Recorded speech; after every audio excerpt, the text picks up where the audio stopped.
நினைத்து பார்க்க முடியாத சில கெட்ட விஷயங்கள் ராகு.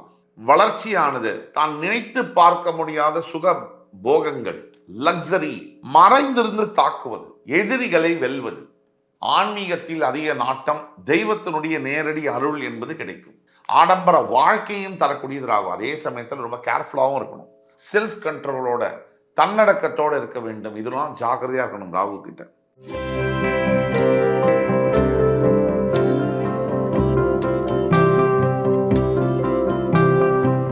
வணக்கம்.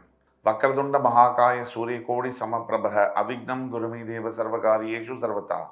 தென்னாட்டுடைய சிவனே போற்றி, என் நாட்டவர்க்கும் இறைவா போற்றி. அன்பர்களே, நண்பர்களே, இந்த புத்தம் புதிய வீடியோவில் உங்கள் அத்துணை பேரையும் வரவேற்பதில் மிக்க மகிழ்ச்சி கொள்கிறேன். இன்னைக்கு நம்ம பார்க்க போகிறது சிம்ம ராசி. 18 ஆண்டுகளுக்கு பிரம்மாண்ட ராஜயோகம் தரும் ராகு. ஒவ்வொரு ராசிக்காரர்களுக்கும் பல திசை புக்திகள் வரும். அதில் எல்லா திசையும் எல்லா ராசிக்காரர்களுக்கும் வருவதில்லை. 12 ராசிகளுக்கு 9 நவகிரகத்துடைய திசை என்பது, ஒரு ராசிக்கு எடுத்தோம்னா 9 திசையை முடிக்கணும்னா கிட்டத்தட்ட 120 ஆண்டுகள் உயிரோடு இருக்கணும். அந்த பட்சத்தில் அவங்களுக்கு எல்லா திசையும் வருவதில்லை. அப்படியே வந்தாலும் பல திசைகள் பிரயோஜனம் இல்லை. சரியான நேரத்தில் சரியான திசை வருவது தான் வாழ்க்கையில் வாழ்வதற்கான சூழ்நிலையையும் ஜெயிப்பதற்கான விஷயங்களையும் வரலாறு படைப்பதற்கான வெற்றிக்குண்டான சூட்சமத்தையும் மர்மத்தையும் ஏற்படுத்தி கொடுக்கும். அந்த வகையில் சிம்மராசிக்காரர்களுக்கு மகம், பூரம், உத்திரம் 3 நட்சத்திரங்கள். கேது, சுக்கிரன், சூரிய பகவானுடைய நட்சத்திரங்கள். இந்த 3 நட்சத்திரங்களில் எது ரொம்ப முக்கியம் அப்படின்னு பார்த்தீங்கன்னா, இவங்க நட்சத்திரத்துடைய அதிபதி. இந்த சிம்மராசியில் பிறக்கக்கூடியவர்களுக்கு ஒன்று கேது திசையிலையோ சுக்கிர திசையிலையோ சூரிய திசையிலையோ வாழ்க்கை பயணம் தொடங்குகிறது. சராசரியாக கிட்டத்தட்ட ஒரு 35 முதல் ஒரு 50 வயசுக்குள்ள ராகு திசையானது வரும். இந்த ராகு திசை அது கண்டிப்பாக எல்லா சிம்மராசி என்பவர்களுக்கும் வரக்கூடிய திசை. அதில் எது பெஸ்ட்டு அப்படிங்கிறத பற்றி தான் நம்ம பேசுவோம். இப்போது நம்ம ராசின்னு சொன்னாலும் நீங்கள் லக்னம்னு தான் எடுத்துக்கணும். தசாபுக்தின்னு வரும்போது லக்னம் தான் மேலோங்கி நிற்கும். அப்போ சிம்ம லக்னக்காரங்களுக்கு ராகு திசை, சந்திர திசை, செவ்வாய் திசை, ராகு திசை கண்டிப்பாக வரும். அந்த வகையில் பல திசைகள் வந்தாலும், சிறு வயதிலேயே கேது திசையோ சுக்கிர திசையோ சூரிய திசையோ வந்தாலும் பெரிதான பலன்களை செய்வதில்லை. அதே சமயம் சந்திர திசையோ செவ்வாய் திசையோ ராகு திசையோ வரும்போது ஓரளவுக்கு வயதை தொற்றிருக்கும் பொழுது இந்த திசைகள் அவருடைய வாழ்க்கையில் பெரிய மாற்றங்களை நிகழ்த்துகிறது. சிம்மராசி அன்பர்களுக்கு, சிம்ம லக்ன அன்பர்களுக்கு சந்திரன், செவ்வாய், ராகு, இதில் ராகு திசை பிரம்மாண்ட ராஜயோகத்தை தரக்கூடிய திசையாக பார்க்கப்படுகிறது. இந்த வரிசையில் இதுவரை இல்லாத திருப்பங்கள் வெற்றி நிச்சயமாக உண்டு அப்படிங்கிற இந்த 18 ஆண்டு ராகு திசை பிரம்மாண்ட ராஜயோகத்தை எப்படி தரும் அப்படிங்கிறத பற்றி பார்ப்போம். முதலாவதாக ராகு பகவானுடைய இன்ட்ரடக்ஷன். ராகுனா யாரு? ராகு என்பது ஒரு நாகப்பாம்பு. இந்த நாகப்பாம்பிற்கு 5 தலைகள் உண்டு. நாம் ஏதோ கட்டுக்கதை சொல்வதாக சில பேர் நினைக்க வேண்டாம். கமெண்ட்ஸில் ஜோதிடம் மீது, ஆண்டவன் மீது நம்பிக்கை இல்லாதவர்கள் தயவு செய்து இந்த வீடியோவை நீங்கள் பார்க்க வேண்டாம். ராகு பகவானுடைய இன்ட்ரடக்ஷன். ராகு பகவான் ஒரு 5 தலை நாகம், அதாவது ஒரு நீளமான பாம்பு. தலை முதல் இடுப்பு தொப்புள் கொடி வரைக்கும் ராகு, தொப்புள் கொடியிலிருந்து கீழே வரைக்கும் கால் பகுதி வரைக்கும் கேது. ஒரே நாகப்பாம்பு தான். தலை முதல் இடுப்பு பகுதி வரைக்கும் ராகு, தொப்புள் கொடி கீழேந்து காலிலேருந்து கீழே வால் வரைக்கும் கேது. இதுதான் தத்துவம். ராகு யாரு? எதற்கெல்லாம் காரகத்துவம்? பிரம்மாண்டம், அதுதான் ராகு. ராகு யாரு? மிகப்பெரிய அசுர வளர்ச்சி. சடனா ஒரு மனிதன் சாதாரண நிலையிலிருந்து பெரிய நினைத்து பார்க்க முடியாத யோகங்களை பெறுவது ராகு. அதுக்கு அடுத்தபடியாக ராகு போதை மருந்து, ராகு தவறான பழக்க வழக்கங்கள், ராகு கள்ளக்கடத்தல், சட்டத்திற்கு புறமான அத்துணை தொழில்கள், ராகு மறைந்து வாழும் வாழ்க்கை, ராகு நினைத்து பார்க்க முடியாத சில கெட்ட விஷயங்கள், ராகு ராகு ஜெயில் தண்டனை, ராகு சிறைவாசத்தில் போதை பழக்கங்கள், ராகு தவறான ஒன்றுக்கு மேற்பட்ட எதிர்பாலின பழக்கங்கள் ராகு. ஏமாற்றுவது, பொய் சொல்லுவது ராகு. செல்வத்திலே 1000 கோடி வந்து சேர்வது, தன் உழைப்பிற்கு மேலாக நினைச்சே பார்க்க முடியாத அளவிற்கு செல்வங்களை சேர்த்து தருவது ராகு. இந்த ராகு பகவான் யார்? நவகிரகத்துல ராகு கேதுக்களை நம்ம நேர்ல பார்க்க முடியாது. 7 கிரகங்களை தான் பார்க்க முடியும். மறைந்திருந்து ஒரு மனிதனுடைய வாழ்க்கையை முடிவு செய்கிற கிரகம் ராகு. 9 கிரகத்துல எந்த கிரகத்துடைய திசையும் ஒரு மனிதனை இந்த அளவுக்கு நல்லதையும் சரி கெட்டதையும் சரி செய்ய முடியாது. அதை செய்யக்கூடிய வல்லமை படைத்தது ராகு. ராகுவினுடைய பலம் என்ன, பலவீனம் என்ன? இதை பத்தி 3 பாயிண்ட் பார்ப்போம். ராகுவின் பலம். ராகுவின் முதல் பலமானது ஒரு மனிதனை வந்து தன்னுடைய வளர்ச்சியானது தான் நினைத்து பார்க்க முடியாத சுக போகங்கள், லக்ஸரி. அதாவது ஒரு சாதாரண நிலையில் இருக்கக்கூடிய ஒருத்தர், ஒரு 5000 10,000 50,000 சம்பளம் வாங்கக்கூடிய ஒருத்தர் நினைத்தே பார்க்க முடியாத அளவிற்கு சுகபோகங்களாக ஒரு 1000 கோடி 10,000 கோடி சம்பாதிப்பது ராகுவினால். ராகுவினுடைய பலம் அசாத்திய புகழ். அதாவது நினைச்சு பார்க்க முடியாத அளவிற்கு புகழ், வரலாறு படைப்பது. ராகுவனுடைய பலத்துல முக்கியமானது புகழ் அப்படின்னா சினிமா துறை முக்கியமாக நம்ம எடுத்துக்கிறோம். ஒரு சூப்பர் ஸ்டார் ரஜினிகாந்த் ராகு திசையில் தான் சினிமா ஃபிலிம் இண்டஸ்ட்ரிக்கு வந்தார். ராகு திசை முடியும் போது சிஎம் சேர் அவர் வீட்டு வாசல்ல காத்துட்டு இருந்துச்சு. ராகு. ராகுவனுடைய பலம் செல்வாக்கை கொடுப்பது, மறைந்திருந்து தாக்குவது, எதிரிகளை வெல்வது.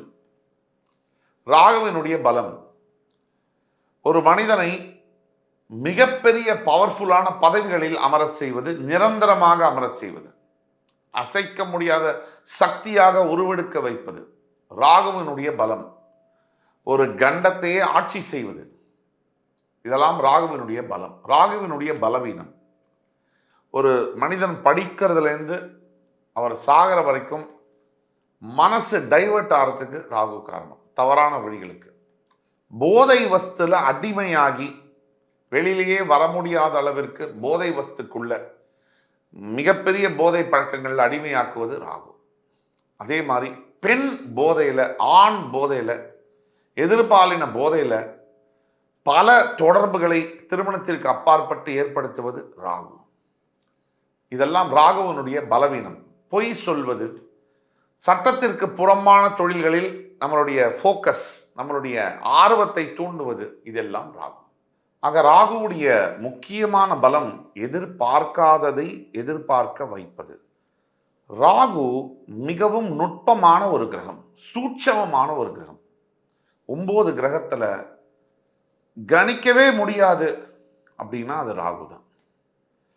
ரொம்ப மிகப்பெரிய ஜீனியஸ் ஆஸ்ட்ராலஜர்ஸ், ஞானம், அதாவது ஞான சித்தர்களால கூட கணிக்க முடியாதது ராகு. ராகு அவருடைய பலம் பலவீனம் பத்தி பார்த்தோம். நமக்கு தெரியாத ஒரு பலம், ஒரு மிகப்பெரிய பலம் ராகுவிடம் இருக்கிறது. ஒரு மனிதனை பெரிய ஆன்மீகத்துல ஈடுபடுத்தக்கூடிய ஒரு கிரகம் ராகு. அதாவது எதுலையுமே நாட்டம் இல்லாம எல்லாத்தையும் தாண்டிய ஒரு பக்குவம், மனப்பக்குவம், அதாவது டிட்டாச்மெண்ட்னு சொல்லுவோம், அதுவும் ராகு தான். இப்ப ராகு, சிம்மம் வர்சஸ் ராகு கனெக்ஷன் என்ன? சிம்மம் ராசிக்கும் ராகுவுக்கும் உள்ள தொடர்பு. பொதுவாக லக்னம் ராசி, இந்த லக்னத்துக்கு தான் பலனை நீங்க அதிகமா எடுத்துக்கணும். அந்த லக்னத்திலிருந்து ராகு 3, 6, 11, 12 இந்த இடங்கள்ல ராகு இருக்கணும். அப்படி இருக்கும் பொழுது அந்த ராகு யோக ராகுவாக தன்னுடைய பலனை தருவார். ஆனா 2வது நிபந்தனை இருக்குது. இந்த ஒரு நிபந்தனை மட்டுமல்ல, 2வது ஒரு நிபந்தனை இருக்கு. மேஷம், ரிஷபம், கடகம், கன்னி, மகரம் இந்த இடத்துல ராகு ஒரு ஜாதகக்காரருக்கு இருக்கும் பொழுது மிகப்பெரிய ராஜயோக பலனை தருகிறார், பிரம்மாண்ட ராஜயோகத்தை தருகிறார். இதுல உங்க லக்னம் சிம்மமா இருந்து உங்களுக்கு நான் 12ஆம் வீட்டையும் சேர்த்துப்பேன். உங்களுக்கு ஜாதகத்துல உங்களுடைய 3ஆம் இடம் என்று சொல்லக்கூடிய துலாத்திலோ, உங்களுடைய 6ஆம் இடம் என்று சொல்லக்கூடிய மகரத்திலோ, முக்கியமா மகரத்தை நான் எடுத்துக்குவேன். இதுல முக்கியமா மகரத்தை எடுத்துக்கொண்டே ஆக வேண்டும்.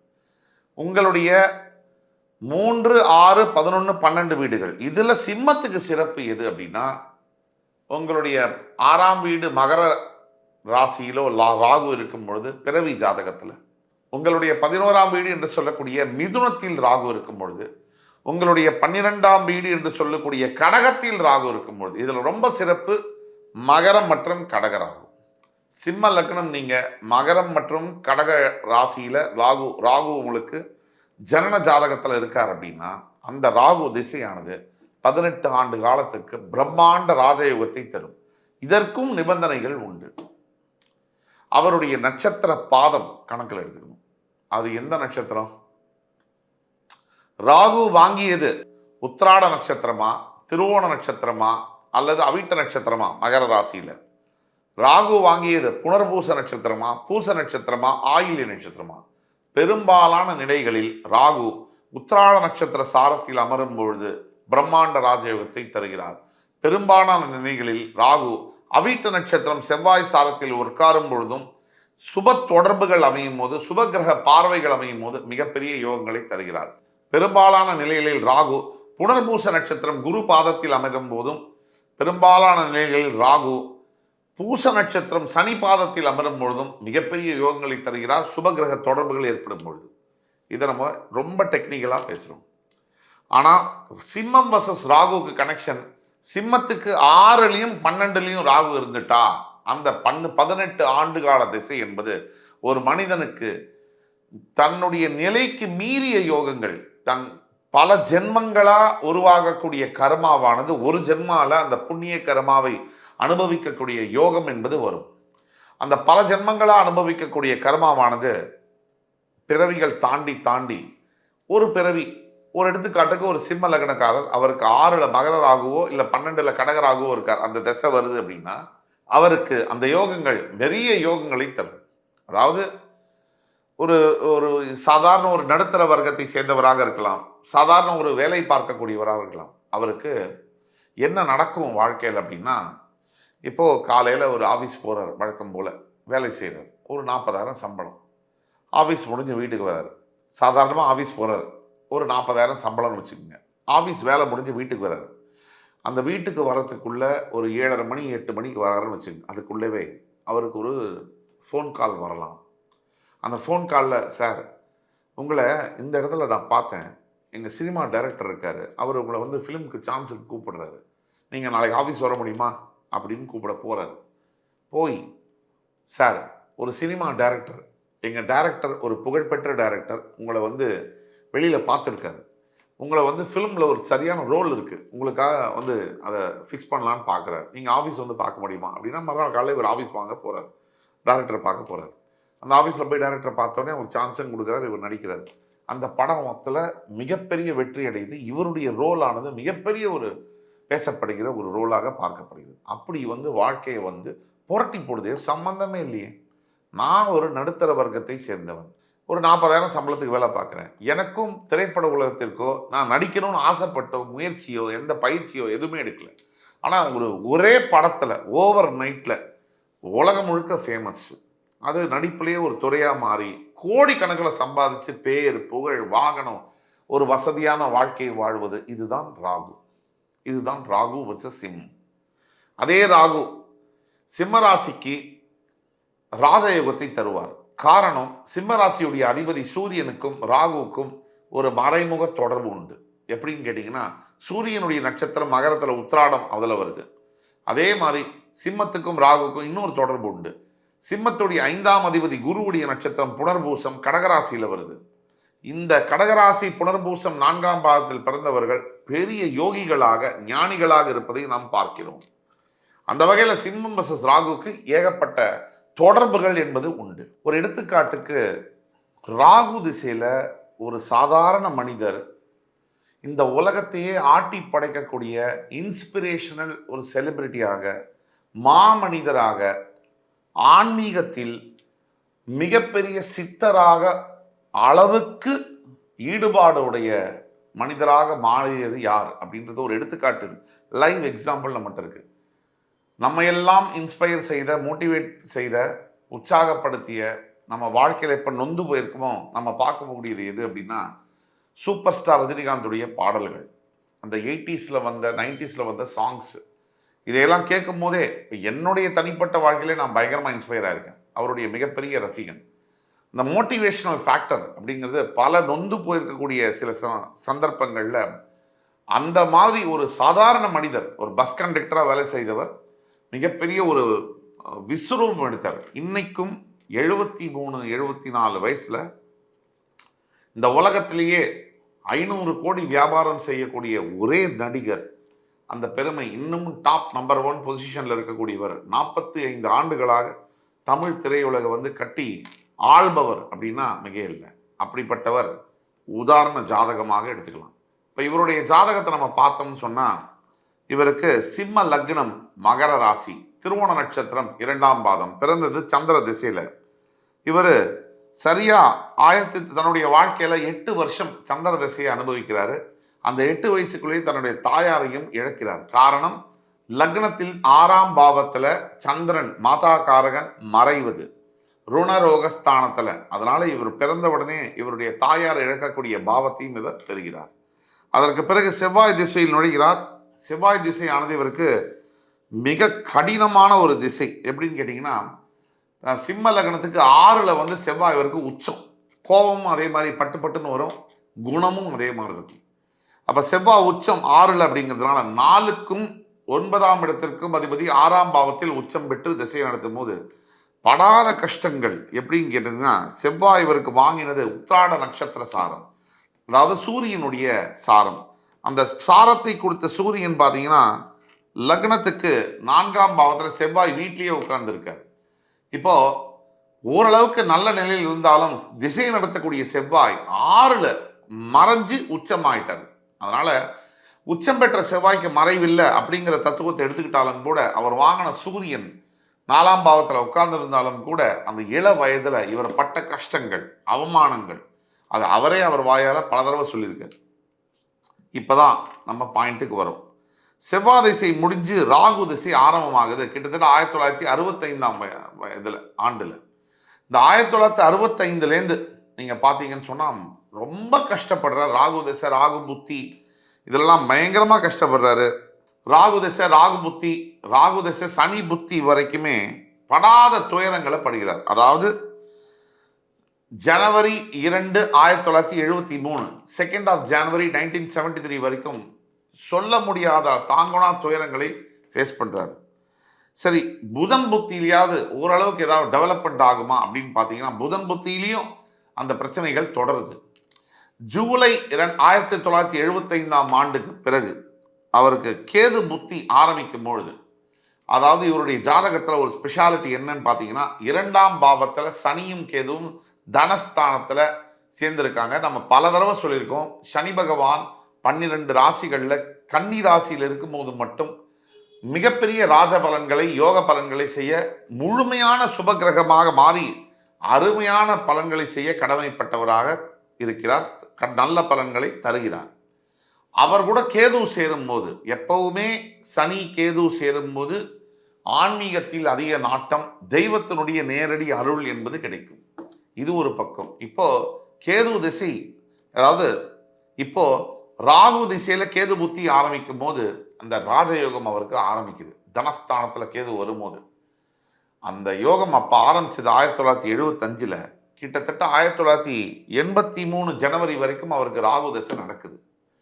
இந்த 83, இந்த 8 வருஷத்திலேயே 1975 1975லேருந்து 1983க்குள்ள இந்த ரஜினிகாந்த் சூப்பர் ஸ்டாரா, அதாவது சாதாரணமாக வந்த சிவாஜிராவ் கைக்வாட் ரஜினிகாந்தா மாறி சூப்பர் ஸ்டாரா மாறி 83ல் அவர் எந்த உயரத்தில் இருந்தாருங்கிறது எல்லாரும் தெரியும்.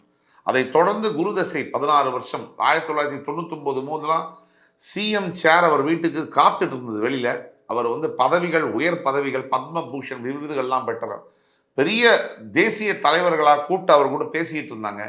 அவர் நெருங்கி தொடர்பில் அத்வானி சார் கூடலாம் தொடர்பில் இருந்தார். இதெல்லாம் எல்லாருக்குமே தெரியும். ஆக உதாரணத்திற்கு ஒரு ராகு திசை 18 ஆண்டுகள் ராஜயோகத்தை தருகின்ற அந்த பிரம்மாண்ட ராஜயோக திசை 83ல, அது வரைக்கும் அவர் சாதாரண சூப்பர் ஸ்டார் தான். 83க்கு அப்புறம் மக்கள் வந்து அவர் அரசியலுக்கு வரணும், நீங்க வந்தா தான் ஆச்சு, உங்களுக்கு தான் நாங்கள் ஓட்டு போடுவோம். கிட்டத்தட்ட 96 அந்த வருஷங்கள்லாம் ராகு திசை முடிகிற காலகட்டங்கள்லாம் நீங்க பார்த்தீங்கன்னு சொன்னா, அவர் குரு தசையெல்லாம் நடக்கிற காலகட்டங்கள்லாம் பார்த்தீங்கன்னா, அவர் கிட்டத்தட்ட பதவிகளை உட்கார்ந்தே ஆகணும். 83க்குள்ளேயே அவருக்கு நம்பர் 1 ஆக்டர் அப்படிங்கிற பதவிக்கு வந்துட்டார் அவர். ராகு திசையில தான் டேர்னிங் பாயிண்ட் ஆகுது. ராகு திசையில தான் பிரம்மாண்டத்தை துவக்குது. கே பாலச்சந்தர் அவரை பார்த்து வாய்ப்பு கொடுத்து சூப்பர் ஸ்டாரா மாறி உட்கார்றாரு. பணம், பேர், புகழெல்லாம் 5 வருஷத்துக்குள்ள ஸ்ரீ ராகவேந்திரா படம் வரைக்கும் 100 படம் வரைக்கும் நடிச்சு அவர் போய் 1983க்குள்ள 100 ஃபிலிம்ஸ் ஆக்ட் பண்ணி பெரிய இடத்துல போய் உட்கார்றாரு. தமிழ் இண்டஸ்ட்ரியோட டாப் ஹீரோவா போய் உட்கார்றாரு. யார் இருக்கும்போது? கமலஹாசன் சார் மாதிரி ஒரு ஹீரோ இருக்கும்போது, கலைகளுக்கெல்லாம் பேர் போனவர், அத்தனை வித்தைகளையும் கற்று தெரிந்தவர், அவ்வளவு அழகா இருக்கக்கூடியவர். அதே மாநிலத்துல பெருசா அழகு ஒன்றும் கிடையாது, பெருசா திறமை ஒன்றும் கிடையாது. ஆனா நம்பர் 1 ஸ்பாட்டுக்கு எதனால போய் உட்கார்ந்தார்? இந்த ராகு திசை, பிரம்மாண்ட ராஜயோகத்தை தரக்கூடிய ராகு திசையினால் போய் உட்கார்ந்தார். அடுத்தது, இன்னைக்கு கோச்சார ரீதியாக இந்த ராகு திசையானது சிம்ம ராசி என்பவர்களுக்கு எப்படி இருக்குன்னு பார்த்தீங்கன்னா, வரக்கூடிய இந்த ஆண்டுல, இந்த 2025 ஆண்டுல கிட்டத்தட்ட ஒரு முதல் பாதிக்கு அப்புறமா, ஜூன் மாதத்துக்கு அப்புறமா வரக்கூடிய இந்த ராகு கேது பயிற்சியானது சிம்மத்தில் கேதுவும், ராசிக்கு 7ஆம் இடத்தில் ராகுவும், ராசியை ராகு பார்ப்பதுமாக அருமையான ஒரு திசையாக வருகிறது. இதனால பல திருப்பங்கள், மிகப்பெரிய முன்னேற்றங்களுக்கான ஒரு ஆரம்பமாக இந்த ஆண்டு சிம்ம ராசிக்கு பார்க்கப்படுகிறது. சிம்ம ராசியை பொறுத்த வரைக்கும் பல பயிற்சிகள் சிம்மராசிக்கு ஃபேவரபிளா இல்லைனாலும் ராகு கேது பயிற்சி சிம்மராசிக்கு ரொம்பவும் ஃபேவரபிளா இருக்கு. மிகப்பெரிய குரு பயிற்சி சிம்மராசிக்கு ஃபேவரபிளா இருக்கு. அதனால சிம்மராசி அன்பர்களை பொறுத்த வரைக்கும் பெரிய அளவில் மாறுதல்கள், நல்ல மாறுதல்களை கண்டிப்பாக தரக்கூடிய வாய்ப்புகள் இருக்கு. ஆனாலும் உங்களுடைய ஜனன ஜாதகத்தில் ராகுவின் நிலை என்ன? இந்த ராகு 18 ஆண்டுகள் பிரம்மாண்ட ராஜயோகத்தை தருவாரா? அதற்கு உங்க ஜனன ஜாதகம் சொல்லுகின்ற பதில் என்ன? உங்க பிறப்பு ஜாதகம் தான் 80% வேலை செய்யும். இந்த 20% தான் கோச்சாரம்ன்றது வேலை செய்யும். அப்ப அந்த பிறப்பு ஜாதகத்துல, உங்களுடைய ஜாதகத்துல, உங்க லக்ன பாவத்துல, சிம்ம லக்னத்திலிருந்து ராகு எந்த பாவத்தில் இருக்கார், அவருடைய நட்சத்திர சாரம் என்ன, அவர் வாங்கின சுபகிரக பாவகிரக தொடர்புகள் என்ன, இந்த ராகுவுடைய நவாம்ச பாவங்களின் நிலை என்ன, ராகு இருக்கக்கூடிய டிகிரிஸ் என்ன, இதெல்லாம் பார்க்கும்போது கணக்கச்சிதமாக, உறுதியாக இந்த 18 ஆண்டுகள் ராகு திசையானது உங்களுக்கு எப்படி இருக்கும், என்ன மாதிரியான ராஜயோகங்கள் வரும் என்று துல்லியமாக சொல்ல முடியும். இதற்கு உங்கள் ஜாதகத்தை நாங்கள் பார்க்கணும். நீங்கள் அதுக்கு கீழே கொடுக்கப்பட்டுள்ள வாட்ஸ்அப் நம்பரில் தயவு கூர்ந்து எங்களை வந்து அணுகி ஆன்லைன் அப்பாயின்மெண்ட் வாங்கி, பணம் கட்டி ஆன்லைன் அப்பாயின்மெண்ட் வாங்கி வரும்போது பர்சனல் கன்சல்டேஷனில் உங்களுடைய பர்த் சார்ட்டை ப்ரிசைஸாக அனலைஸ் பண்ணி உங்களுக்கான எதிர்கால வாழ்க்கையை பற்றி, ராகு திசையை, இப்போ நடக்கிற திசை எதுவாக இருந்தாலும் அதை பின் பாயிண்ட்டாக எடுத்து சொல்ல முடியும். எல்லார்கிட்டையும் எனக்கு பேசணும்னு ஆசை, டைம் இல்லாத காரணத்தினால தான் பல பேர்கிட்ட பேச முடியல. அதனால் தயவு கூர்ந்து என்னை மன்னிக்கணும். எவ்வளோ சீக்கிரம் முடியுமோ அவ்வளோ சீக்கிரம் நாங்கள் அப்பாயின்மெண்ட்ஸ் கொடுத்து எல்லார்கிட்டையும் நாங்கள் பேசுவோம். யாரையும் வந்து அப்பாயின்மெண்ட்ஸ்லாம் மிஸ் ஆகாது. கண்டிப்பாக உங்கள்கிட்ட நாங்கள் வந்து பேசி உங்களுக்கான தீர்வை வந்து சொல்கிறது, அதுதான் எங்களுடைய நோக்கம். அதனால் நம்ம வந்து முதல்ல மன்னிச்சுக்கோங்க. அப்பாயின்மெண்ட்ஸ் ஏதாவது டிலே இருந்தால் மன்னிச்சுக்கோங்க. அது மட்டும் இல்லாமல் கண்டிப்பாக இப்போ ரெகுலரைஸ் ஆகிடுச்சு, இப்போ கரெக்டாக அப்பாயின்மெண்ட்ஸ் போயிட்டுருக்கு. அது ஒரு 2 மாதமாக நல்லா போயிட்டுருக்கு. அதே மாதிரி உங்களுக்கான பலன்கள் உங்கள் ஜாதகத்தை பார்த்தா தான் வந்து உறுதியாக சொல்ல முடியும். எல்லார்கிட்டையும் பேச முடியலன்னு நினச்சி சொல்லாதீங்க. என் ஸ்டாஃபும் ட்ரை பண்ணுறாங்க அப்பாயின்மெண்ட் வந்து ஃபிக்ஸ் பண்ணுறதுக்கு. அந்த ஸ்டாஃப் கிட்ட நீங்கள் வாட்ஸ்அப்பில் தொடர்பு கொண்டு பேசினீங்கன்னா நல்லபடியாக இருக்கும். இப்போ எதிர்காலம் சிம்ம ராசிக்கு அடுத்த ஒரு வருஷத்துலேருந்து 2 வருஷம் எப்படி இருக்கும், ஸ்டூடெண்ட்ஸுக்கு எப்படி இருக்கும்? ஸ்டூடெண்ட்ஸுக்கு சூப்பராக இருக்குது. எஸ்பெஷலி வந்து மெடிக்கல் ரிலேட்டடாக படிக்கணும்னு நினைக்கிற ஸ்டூடெண்ட்ஸுக்கும், e-commerce, social media, digital marketing படிக்கணும்னு நினைக்கிற ஸ்டூடெண்ட்ஸுக்கும் ரொம்ப டாப் கிளாஸில் இருக்குது. இந்த ஒர்க்கிங் பீப்புளுக்கு எப்படி இருக்கும்? இந்த வேலை செய்யக்கூடியவர்களுக்கு வேலை மாற்றங்கள் கண்டிப்பாக இருக்கும். அடுத்த இந்த வருஷத்துலேயும் இந்த வருஷம் எண்டுக்குள்ளேயே கண்டிப்பாக வேலை மாற்றங்கள் இருக்கும். இருக்கிற இடத்துலேருந்து ஒரு அவுட் சைட் கண்ட்ரியோ இல்லை அவுட் சைட் ஸ்டேட்டோ போகக்கூடிய விஷயங்கள் நடக்கும். நல்ல விஷயத்துக்காக தான் நடக்கும். ஒரு நல்ல ப்ரமோஷன், நல்ல ஒரு உத்தியோக உயர்வோட, இன்சென்டிவோடு தான் அது நடக்கும்.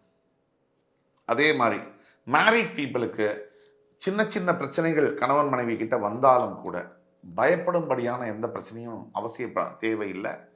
டைவர்ஸ் கேஸே ஃபைல் பண்ணால் கூட உட்காந்து இப்போ பேசுனீங்கன்னா செட் ஆகும். அதே மாதிரி ஒரு மிடில் ஏஜ் பீப்புள் வந்து நல்ல ஒரு ப்ராப்பர்ட்டி வாங்கணும், எனக்கு வந்து பிஸ்னஸில் லாஸு இப்படின்னு இருக்கக்கூடியவங்களுக்கு, இல்லை ஒரு ஃபினான்ஷியல் ட்ரபிள் இருக்குங்கிறவங்களுக்கு எந்த விதமான பயமும் தேவை. வீடியோ மொத்தமாக பாருங்கள், உங்களுக்கான சொல்யூஷன்ஸை நாங்கள் சொல்கிறோம். சீனியர் சிட்டிசன்ஸுக்கு தான் த பெஸ்ட்டு பீரியடு. சிம்ம ராசியில் இருக்கக்கூடியவர்களுக்கு எந்த ஒரு கவலையும் இல்லை, குழந்தைகளோட மறுபடி உறவுகளோடு சேரக்கூடிய ஒரு அற்புதமான காலகட்டமாக இது பார்க்கப்படுது. அடுத்து ராகுவின் பம்பர் ஜாக்பாட்டு. ராகு பகவான் தரக்கூடிய ராஜயோக பதவிகள், ராகு பகவான் தரக்கூடிய 1000 கோடி பண வரவு. 1000 கோடிலாம் ஒருத்தர் சம்பாதிக்க முடியுமா? அதுக்கு ஒரு ஜாதகம் இருக்கணும் இல்லையா? அதுக்கு ஒரு யோகம் இருக்கணும் இல்லையா? சத்தியமாக சொல்லணும்னா இந்த ராகு இதை அசால்ட்டாக பண்ணுவார். வேற எந்த கிரகமும் அதை செய்ய முடியாது. அப்போ சிம்ம ராசிக்கு ஏன் அது? சிம்மம் தான் கிரகங்களுடைய ராஜா, சூரியனுடைய வீடு. இந்த சிம்ம ராசியில், சிம்ம லக்னத்தில் பிறந்தவங்களுக்கு இயற்கையிலேயே ஒரு சில பண்புகள் இருக்கும். நான் ராஜா, இந்த திரைப்பட பாட்டில் வர மாதிரி நான் ராஜா, நான் ராஜா, எங்கே இருந்தாலும் நான் ராஜா அப்படிங்கிற ஒரு எண்ணமும் அந்த ஆத்மாவில் அது அப்படியே ஊறி இருக்கும். இப்போ சிம்ம ராசிக்காரர்களுக்கு இந்த ராகு பகவானுடைய தொடர்புக்கு காரணமாக திடீர்னு ஒருத்தருக்கு வந்து வாழ்க்கையில் வந்து லாட்ரி டிக்கெட்டில் ப்ரைஸ் வர்றது அது ராகுவால் தான். திடீர்னு ஒருத்தருக்கு வந்து சார் இப்படி ஒரு பிஸ்னஸ் ஆரம்பித்தேன் சார், ஒரு 5000 தான் சார் நான் முதலீடு போட்டேன், ஒரு 3 வருஷத்துக்குள்ளே பார்த்தீங்கன்னா 800 கோடி ஆயிருக்கு. காலையில் எழுந்து தோசை மாவு செய்ய முடியலன்னு நினச்ச ஒரு தம்பதியினர் ஐடி தோசை மாவு ஆரம்பித்து இன்றைக்கி அவங்களுக்கு பிஸ்னஸ் 800 கோடி தாண்டிடுச்சு. தீபாவளிக்கு டிக்கெட் கிடைக்க முடியும்னு நினச்சவர் ரெட் பஸ் ஆரம்பித்து இன்றைக்கி எத்தனாயிரம் கோடிக்கு அந்த கம்பெனியை விற்பனை செய்கிறார் என்பதை நம்ம பார்க்குறோம். இப்படி எண்ணற்ற உதாரணங்கள் இருக்குது இந்த ராகு பகவான் செய்யக்கூடிய ராஜயோகங்கள், அவருடைய விளையாட்டுகளில். அப்போது பதவிகளை ராகு பகவான் கொடுக்குறார். ஒரு எடுத்துக்காட்டுக்கு நம்முடைய பாரத பிரதமர் மோடிஜி, இப்போ அவருக்கு 50 வயது வரைக்கும் அவர் பெருசாக அவரை யாருக்குமே தெரியக்கூடிய வாய்ப்பில்லை. ஒரு சாதாரண காரியகர்த்தாவாக ஒரு ஆர்எஸ்எஸில் வேலை செய்கிறார். 51 வயதுக்கு பிறகு ஒரு மாநிலத்துடைய முதலமைச்சர், கிட்டத்தட்ட ஒரு 65 வயதுக்கு பிறகு ஒரு பாரத நாட்டினுடைய பிரதமர், இன்னைக்கு உலக அளவில் போற்றப்படக்கூடிய தலைவர். இவர் இல்லாத ஒரு உலகத்தில் ஒரு முடிவில்லைங்கிற அளவுக்கு தலைவர். இது ராகுவுடைய தாக்கம். அதே மாதிரி ராஜயோக பதவிகள், சாதாரண கவுன்சிலராக இருந்தவர்களுக்கு மினிஸ்டராக பதவி வருது, அது ராஜயோக பதவிகள். அது மாதிரி சாதாரண வியாபாரம் செய்தவர்களுக்கு ஆயிரக்கணக்கான கோடிகளையும் லக்ஸுரின்னு சொல்லக்கூடிய ஆடம்பர பொருட்களையும் ஆடம்பர வாழ்க்கையும் தரக்கூடியது ராகு. அதே சமயத்தில் ரொம்ப கேர்ஃபுல்லாகவும் இருக்கணும். ராகு வந்து குஷிப்படுத்தக்கூடிய விஷயங்களில் 3 விஷயங்கள் ரொம்ப முக்கியம். நாகநாத சுவாமி தஞ்சை மாவட்டத்தில் இருக்கக்கூடிய கோவிலுக்கு சென்று பால் அபிஷேகம் செய்வது ரொம்ப ராகுவை குஷிப்படுத்தும். இந்த ராகுவை மறுபடி சாந்தப்படுத்துறதோ சந்தோஷப்படுத்துறதோ பார்த்தீங்கன்னு சொன்னால், ஏழை எளிய மக்களுக்கு நீங்கள் செய்யக்கூடிய தர்மமானது, இது ராகுவை ரொம்ப சந்தோஷப்படுத்தும். அடுத்தது ராகுவை எது ரொம்ப சந்தோஷப்படுத்தும்னு சொன்னால், நீங்கள் செய்யக்கூடிய எளிமையான காரியங்கள், அதாவது எளிமையாக வாழ்க்கையை நடத்துறது, இதுவும் ராகுவை வந்து திருப்திப்படுத்தும். ராகு பிரம்மாண்டமான கிரகமாக உங்களுக்கு பிரம்மாண்ட வாழ்க்கை கொடுத்தாலும் நீங்கள் வந்து தளர்வறியா மனம் வேண்டும் அப்படின்னு சொல்லுவோம். நீங்கள் அசராமல் இருக்கணும் ராகு கிட்ட. ராகு உங்கள் எதிர வந்து இந்தா 50,000 கோடி புடி அப்படின்னு சொன்னால் கூட நீங்கள் அப்படியே ஸ்ட்ரைட்டாக நிற்கணும், ரஜினிகாந்த் சார் மாதிரி. எதுவும் மனசு புரளக்கூடாது. அப்படி இருந்தீங்கன்னா அந்த ராகு உங்களுக்கு அந்த 50,000 கோடியை 2.5 லட்சம் கோடியாக மாற்றுவார். இல்லாத பட்சத்தில் அந்த 50,000 கோடி போய் 60,000 கோடி லாஸ் ஆகாம கூட வாய்ப்புகள் உண்டு. ஆக ராகு பகவானுக்கு பிடிச்சது இது 3 விஷயங்கள். ராகு பகவானுக்கு ஜாக்கிரதையாக நம்ம எண்ணத்தில் இருக்கணும்னு சொன்னால், நம்ம என்னைக்கும் கர்வம் கொள்ளக்கூடாது. நம்ம என்னைக்கும் மனம் சிதறலாக டைவர்ட் ஆகி வேற பாதையில் சிந்திக்கக்கூடாது. நம்ம பேராசையை ராகு தூண்டுவார். ஆனால் நாம் செல்ஃப் கண்ட்ரோலோட தன்னடக்கத்தோடு இருக்க வேண்டும். இதெல்லாம் ஜாக்கிரதையாக இருக்கணும் ராகு கிட்ட. இதனால ராகு பகவானுடைய 18 ஆண்டு கால ராஜயோக வாழ்க்கை சிம்மராசி என்பவர்களுக்கு, பெரும்பாலான சிம்மராசி என்பவர்களுக்கு உறுதி. வாழ்க்கை மாறுறது வந்து ராகு தசையில் மாறும். பெரிய யோகங்கள், பெரிய இது வரும். ராகு தசைக்கு முன்னாடி செவ்வாய் தசையிலையும் மாறலாம், சந்திர தசையிலையும் வரலாம்.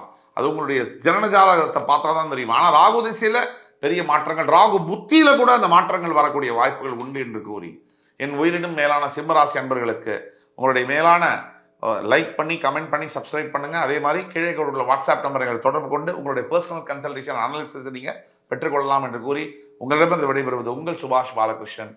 நன்றி, வணக்கம், வாழ்க வளமுடன்.